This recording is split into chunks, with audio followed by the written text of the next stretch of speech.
Hello, friends. I'm Professor Filip Kovacevic, and this is the 15th edition of the Russian newspaper's Monitor.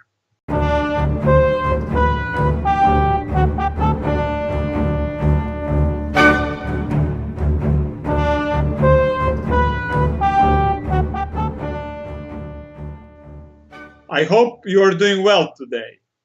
I would like to thank you for your positive comments and feedback. I'm very happy to hear that you appreciate my work. And thank you also for being a part of the Newsbud community. The best is yet to come this year. So let us begin our weekly roundup of the front page news in the major Russian newspapers. First today, I have a special treat for you. I will cover a newspaper I haven't covered before. The newspaper is called RBK, which is an acronym that stands for the Russian Business Consulting. This newspaper is a pro-Russian government daily business newspaper. There is also a TV channel under the same name.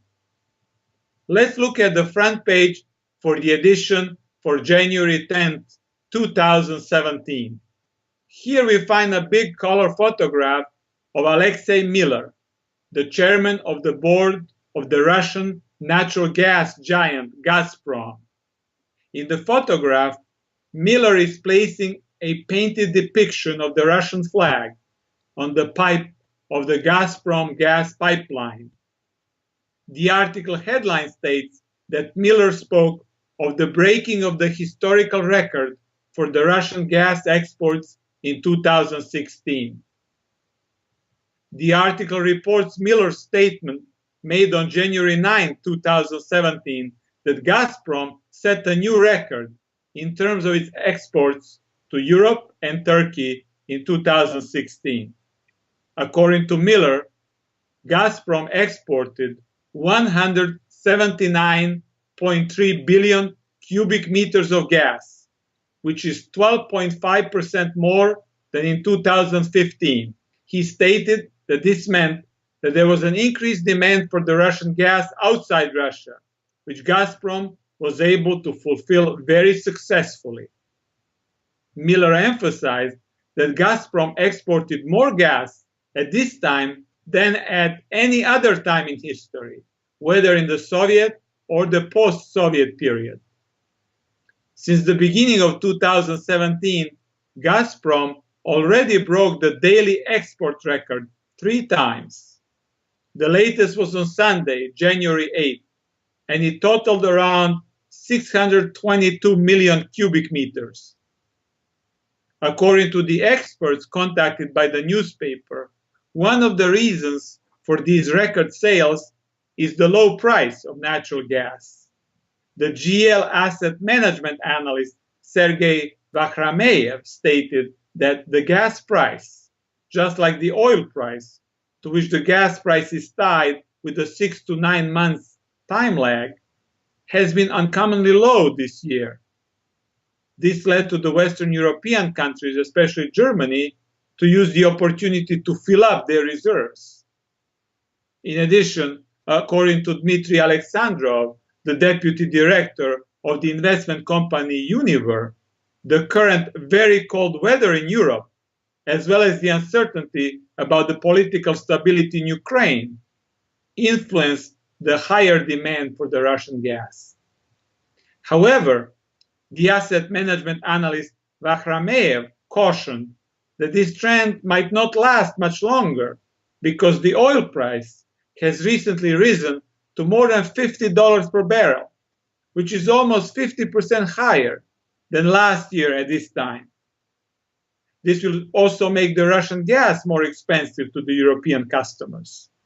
In that case, according to Vakhrameyev, they may decrease their demand, and as a result, Gazprom will be selling less gas to them. Nevertheless, according to the Gazprom chairman Miller, the company has increased its production of gas this year by 570 million cubic meters, which is not a whole lot, only about 0.14% of the total production. However, Miller stressed that if there is customer demand, Gazprom could increase its production by about 150 billion cubic meters, which is about 5%. In addition, Gazprom remains committed to stopping the gas transit through Ukraine and redirecting its capacities to the northern Russia and the Nord Stream pipeline number 2, which is being constructed at this time. According to Miller, this will radically change the gas supply network in the north of Europe and ensure more service reliability and lower prices to the Europeans. Miller left it unsaid, but this also means that Ukraine would suffer tremendous economic damage. The natural gas transit is definitely one of the key instruments that the Kremlin has been using to punish the geopolitically hostile government in Kiev. In my opinion, this article shows that the anti-Russian economic sanctions were not able to accomplish their intended purpose, which was to isolate Russia economically and bring about its economic collapse and political instability. The Europeans seem to be happy to purchase cheap Russian gas, no matter what the war party in Washington and Brussels wants to force them to do. The policies of Senator John McCain, State Department Assistant Secretary Victoria Nuland, the CIA Director John Brennan, and the NATO chief Jens Stoltenberg turned out to be total failures. And the sooner they exit political office, the better it will be for the political and economic well-being of the Europeans, the Americans, and the world at large.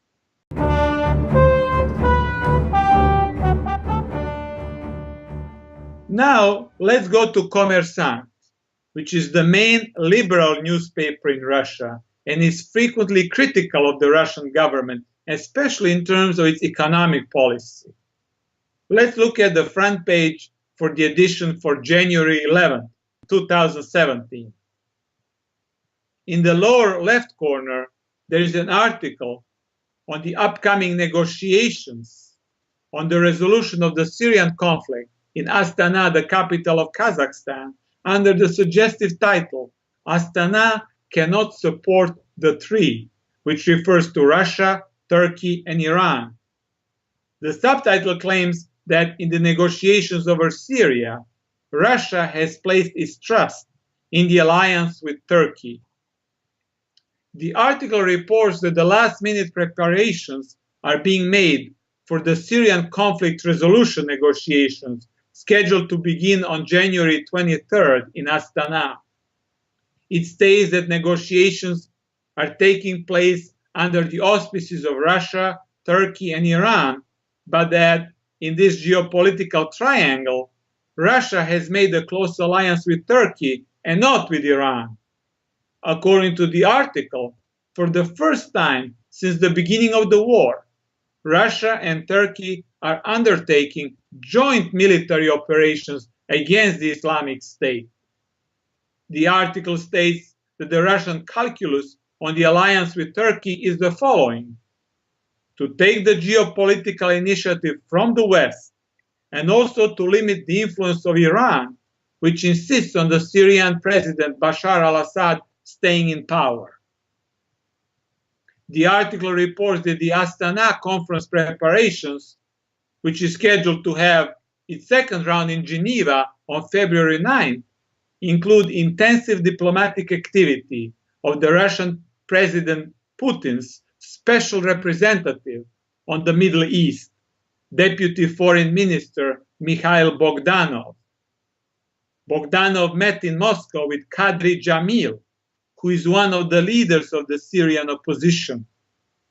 Bogdanov and Jamil discussed the possibility of the Syrian opposition putting together a united political platform on the basis of the UN Security Resolution 2254. However, Jamil stated that at this time, the invitation to the conference was received only by the Syrian government and several opposition military groups, but not the representatives of the Syrian political opposition, which is something that has to be remedied for the success of the talks.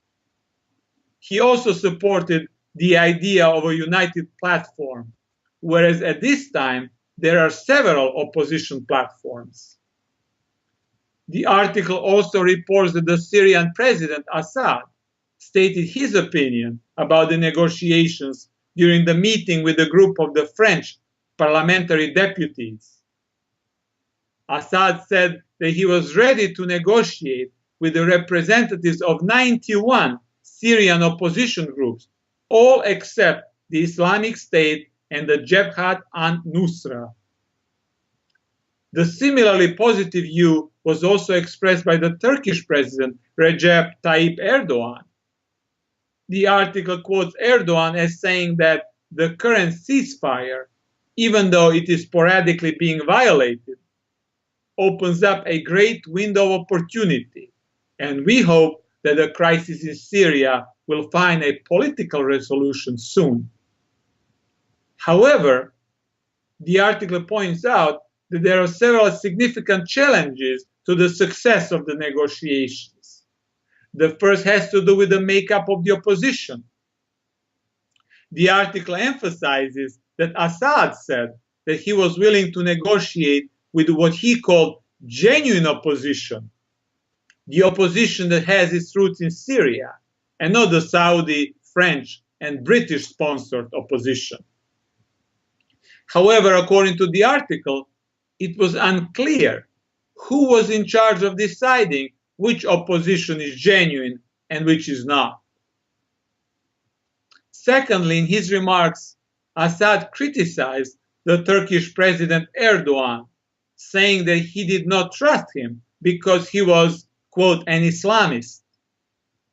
He also criticized the recent purges in Turkey and called them exaggerated and anti-democratic.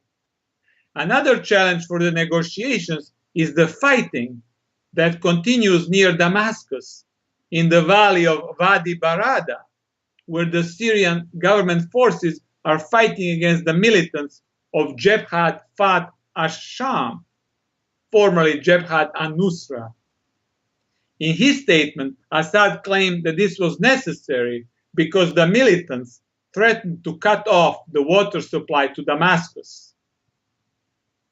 However, the Syrian opposition considers the fighting a breach of the ceasefire and has called on Russia and Turkey to, quote, restrain Assad.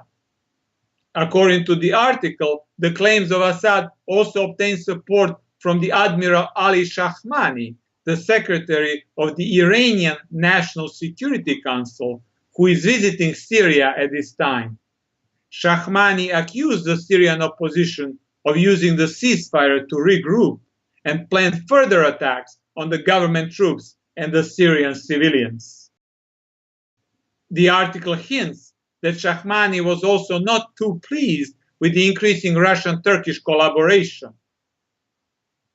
While it is true that Iran is very much against the presence of the Turkish troops in Syria, I think that Iran is also willing to cooperate with Turkey on the resolution of the Syrian conflict, with Russia playing the mediating role. And so, in this instance, I detect the covert influence of the newspaper's editorial policy, which is to seek to downplay the possibility of the wider Eurasian geopolitical reconciliation. The editorial policy of the Kommersant is pro-Western and economically neoliberal. The article's title, which implies the disagreements among Russia, Turkey, and Iran, is also geared in that direction. At the same time, however, the article notes that there are many signs of very close Turkish-Russian military cooperation in Syria. In this respect, A very significant recent example is a Turkish attack on the town of El Bab, taken over by the Islamic State. In this offensive, which is still ongoing, the Turkish military has been assisted by the Russian planes, even though, as a member of NATO, Turkey should have had the primary assistance of the US-led Syrian coalition. According to the article, there are conflicting accounts as to why this did not happen. The Turkish government claims that the US did not want to help, where the US officials state that the Turks never asked. Whatever the true version is, the result is the same. Turkey is drifting away from NATO and closer to the Russian-led military alliance called Collective Security Treaty Organization and the Russian-Chinese Shanghai Cooperation Organization. This is a welcome geopolitical development. In my opinion, the hostile Western media campaign fueled by the CIA and the MI6 will bring Putin and Erdogan even closer together for the mutual benefit of their peoples and the idea of the Eurasian geopolitical and economic bloc. The Western imperialists, now colloquially referred to as globalists, will be left empty-handed and left to face the anger of their rapidly impoverishing populations. The election of populist leaders in the United States and Europe is the very visible and dramatic sign of that, and no efforts of various CNNs, BBCs, and Reuterses can push it under the carpet. Sorry guys, the European genie is out of the bottle.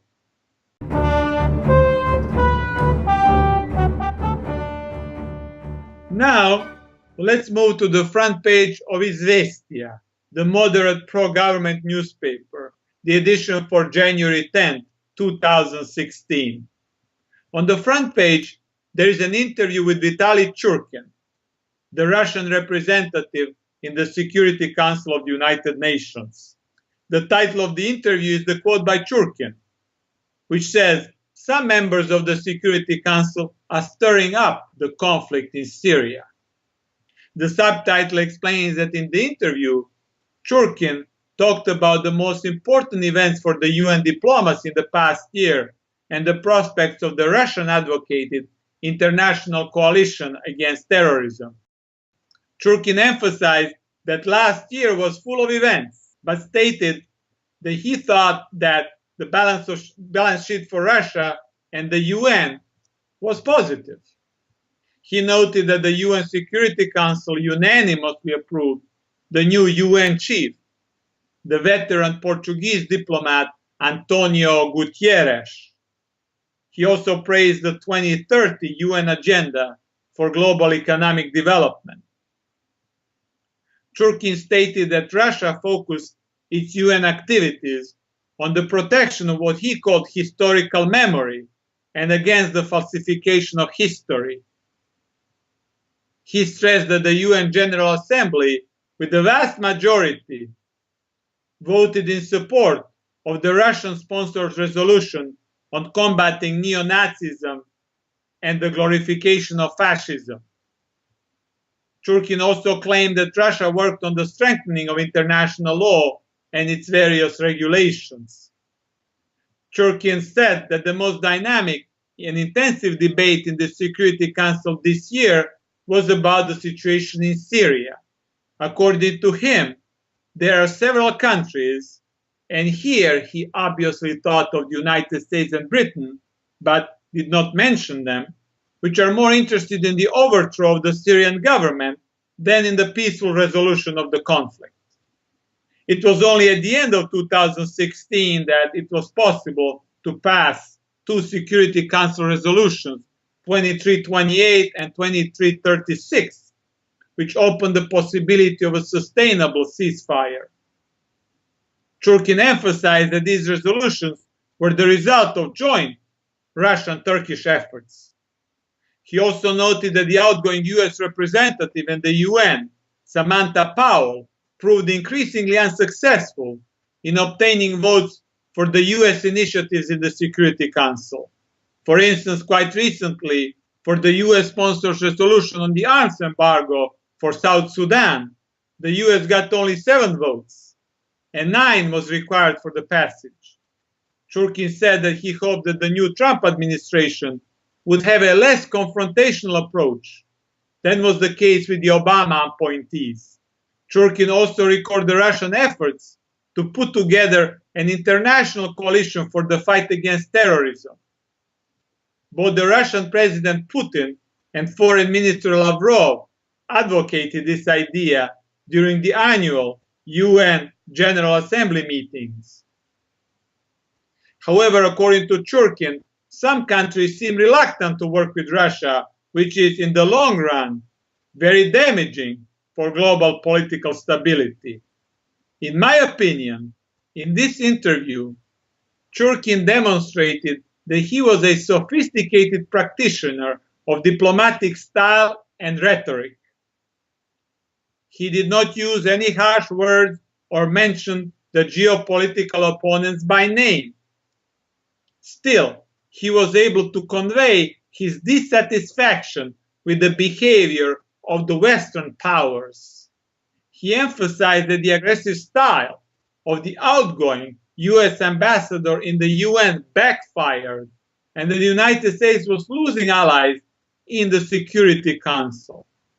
Overall, Churkin expressed the continued Russian commitment to the UN, which will probably disappoint those who think that Russia plans to alter the existing world order in a radical way. The Russians and the Chinese seem not to want to pull the plug on the UN as yet.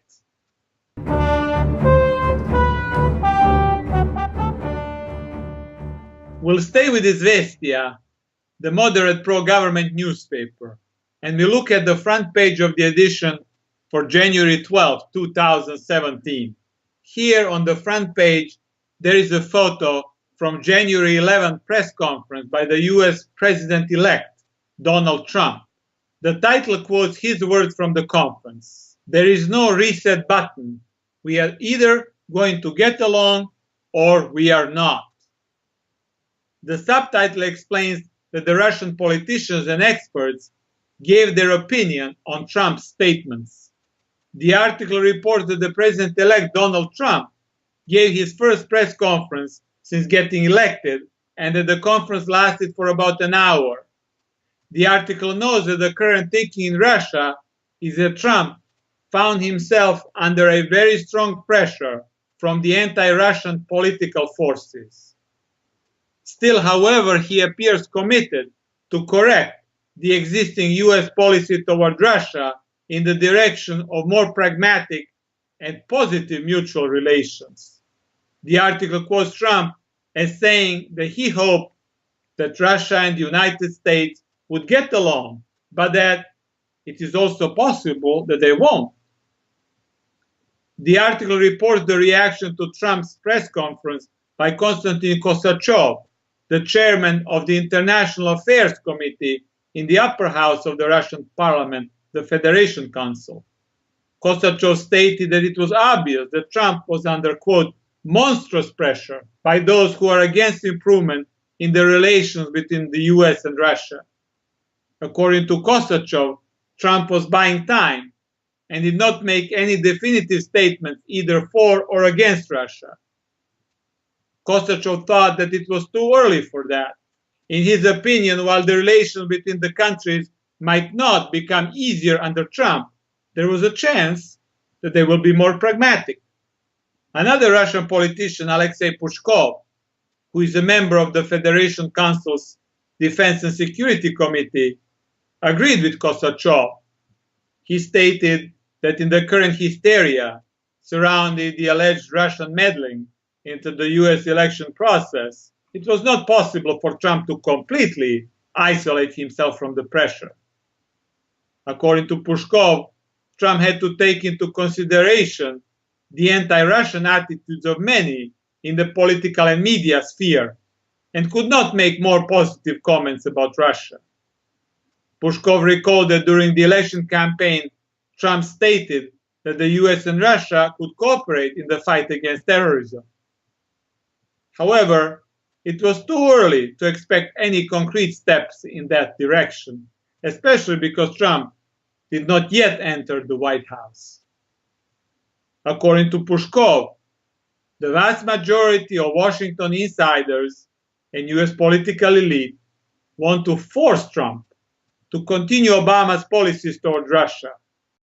However, Trump made it clear during the press conference that he would not follow in Obama's footsteps. The article also reports the commentary of Nikolai Zlobin, who is the head of the Center on Global Interests based in Washington, D.C. According to Zlobin, Trump did not take sides on the issue of the alleged Russian hackers for a long time. Now he made a pragmatic concession, and he admitted that it was most likely that the Russian hackers were involved in order to help along the Senate confirmation of his cabinet nominees. But Zlobin thought that the whole hacking issue was already becoming a thing of the past.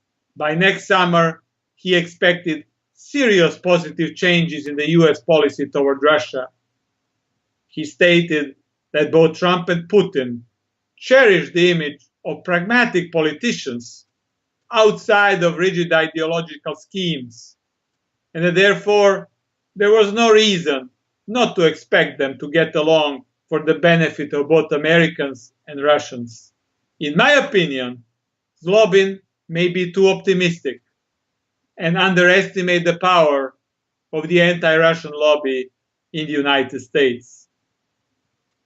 As I have said on several occasions, I think that this lobby is funded by the anti-Putin Russian, Ukrainian, and Central European billionaires based in the United States and in the UK, who have been able to buy the political allegiance of many members of the US Congress and the British Parliament, as well as of some key media personalities, journalists, columnists, and academics.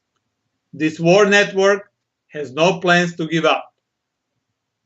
They will constantly create new scandals for Trump and will try to prevent all and every step in the direction of the US and Russia getting along. This will be an uphill and extremely difficult fight for Trump, considering that even his own Vice President, Mike Pence, is a member of this lobby. I expect neither the alleged Russian hacking scandal nor the former MI6 agent's bizarre private intelligence report to go away into the media dustbin anytime soon. In fact, I think that the pressure on Trump will be amplified. The rogue group of billionaire warmongers ultimately want to make him resign the presidency.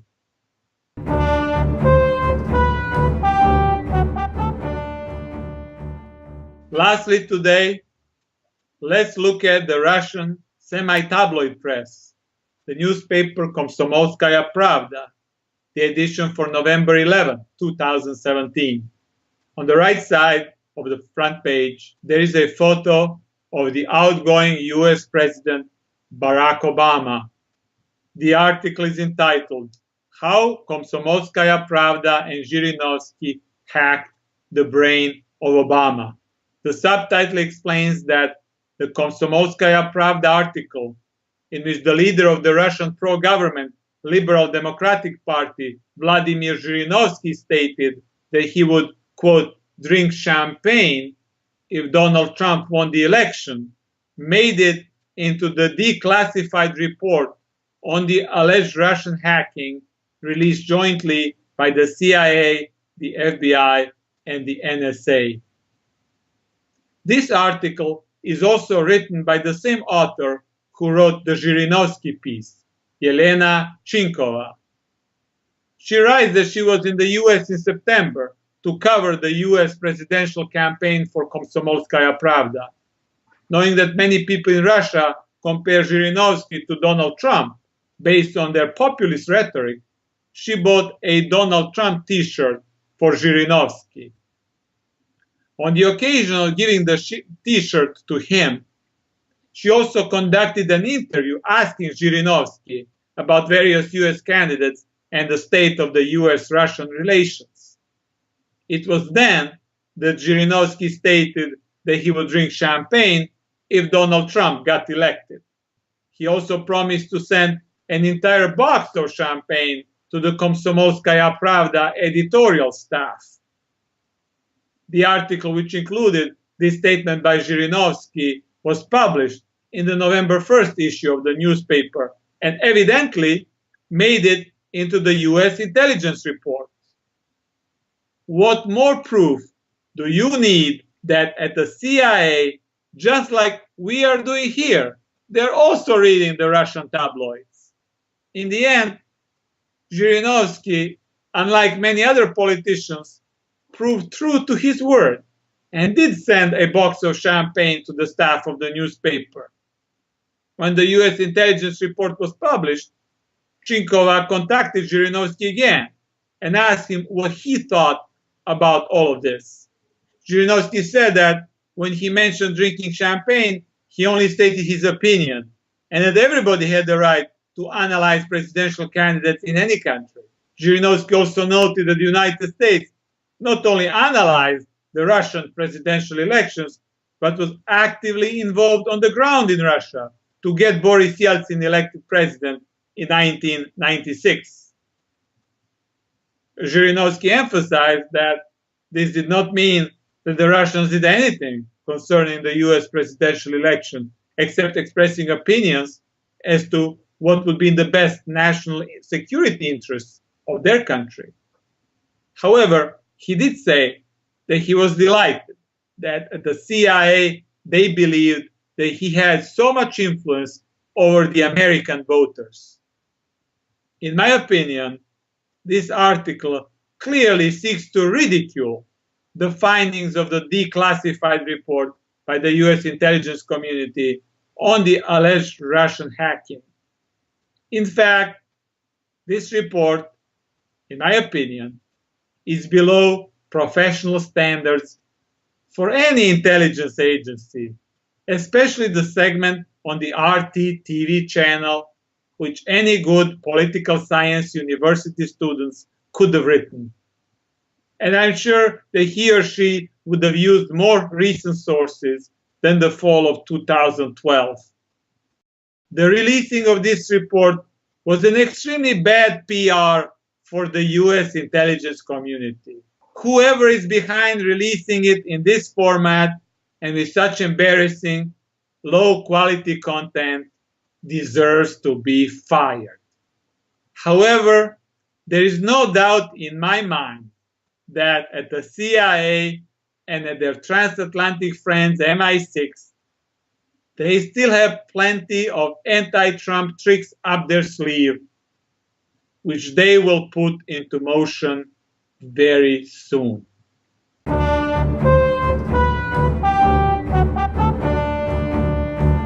Dear friends, this is all for today.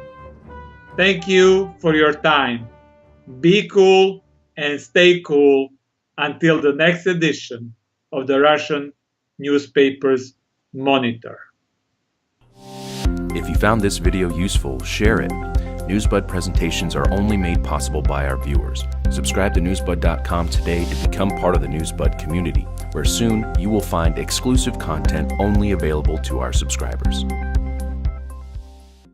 Was able to fulfill very successfully. Miller emphasized that Gazprom exported more gas at this time than at any other time in history, whether in the Soviet or the post-Soviet period.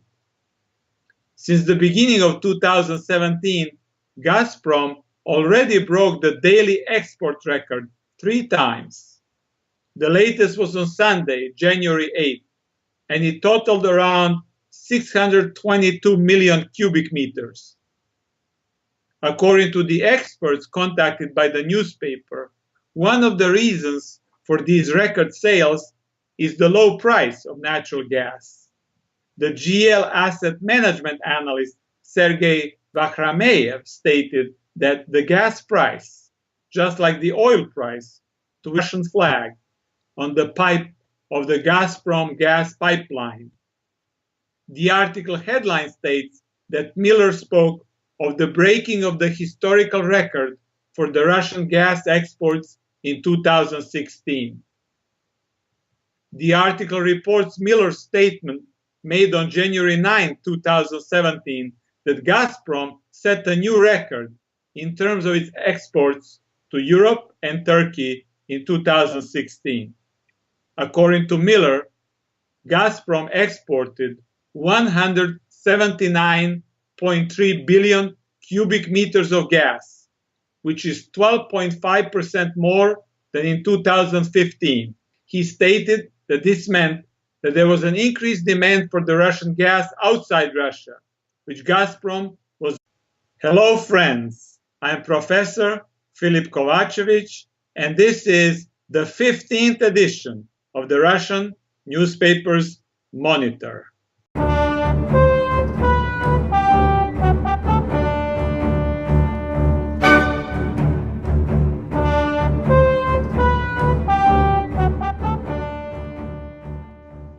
I hope you are doing well today.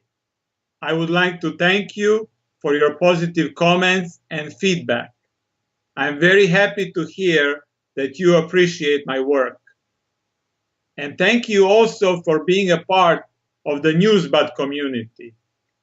The best is yet to come this year. So let us begin our weekly roundup of the front page news in the major Russian newspapers. First today, I have a special treat for you. I will cover a newspaper I haven't covered before. The newspaper is called RBK, which is an acronym that stands for the Russian Business Consulting. This newspaper is a pro-Russian government daily business newspaper. There is also a TV channel under the same name. Let's look at the front page for the edition for January 10th, 2017. Here we find a big color photograph of Alexei Miller, the chairman of the board of the Russian natural gas giant Gazprom. In the photograph, Miller is placing a painted depiction of the gas price is tied with a 6 to 9 months time lag, has been uncommonly low this year. This led to the Western European countries, especially Germany, to use the opportunity to fill up their reserves. In addition, according to Dmitry Alexandrov, the deputy director of the investment company Univer, the current very cold weather in Europe, as well as the uncertainty about the political stability in Ukraine, influenced the higher demand for the Russian gas. However, the asset management analyst Vakhrameyev cautioned that this trend might not last much longer because the oil price has recently risen to more than $50 per barrel, which is almost 50%